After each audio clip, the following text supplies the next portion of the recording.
સુરતના અલથાણ પોલીસ ચોપડે મહિલાના શારીરિક શોષણની ફરિયાદ નોંધાઈ છે.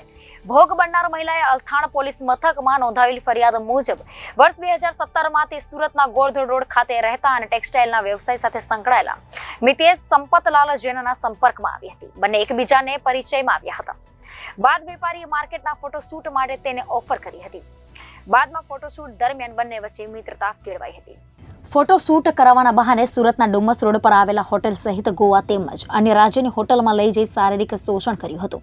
ત્યારબાદ ફરી લગ્નની લાલચ આપી શારીરિક શોષણ કરી મારઝૂડ પણ કરી હતી. આ ઉપરાંત તે મહિલાના ઘરે જઈ જાનથી મારી નાખવાની ધમકી આપી સંબંધ રાખવા બળજબરીપૂર્વક દબાણ પણ કરતો હતો. મહિલાએ આપેલી ફરિયાદના આધારે અલથાણ પોલીસ દ્વારા વેપારી મિતેશ સંપતલાલ જૈન વિરુદ્ધ ગુનો દાખલ કરી પુરાવા એકત્રિત કરવામાં આવ્યા હતા.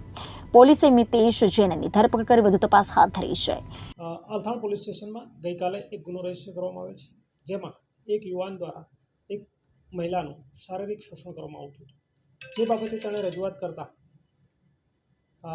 તેના વિરુદ્ધ આરોપી વિરુદ્ધ ગુનો દાખલ કરવામાં આવ્યો છે અને કાયદેસરની તપાસ હાથ ધરી કાર્યવાહી કરવામાં આવેલી છે. બનાવની વિગત એવી છે કે આરોપી અને ફરિયાદી વચ્ચે સને 2017માં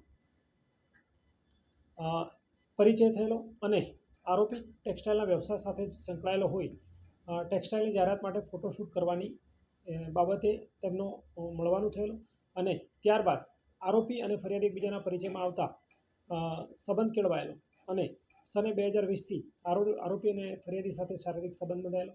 ત્યારબાદ ફરિયાદીનું આરોપી વારંવાર શારીરિક શોષણ કરતો હતો, જે બાબતે તંગ આવીને ફરિયાદીએ ફરિયાદ દાખલ કરેલ છે અને તેની ફરિયાદને આધારે અલથાણ પોલીસ સ્ટેશને ગુનો દાખલ કરી તપાસ હાથ ધરવામાં આવી છે અને કાયદેસરની કાર્યવાહી કરવામાં આવી છે. આરોપીને અટક કરવામાં આવેલો છે અને તેને આનુષંગિક પુરાવા એકત્ર કરવામાં આવી રહ્યા છે. આરોપી ગોરધોડ રોડ ઉપર રહેતો હતો અને ટેક્સટાઇલના વ્યવસાય સાથે સંકળાયેલો છે. Reporter Hitesh Prajapati, Janadesh news, Surat.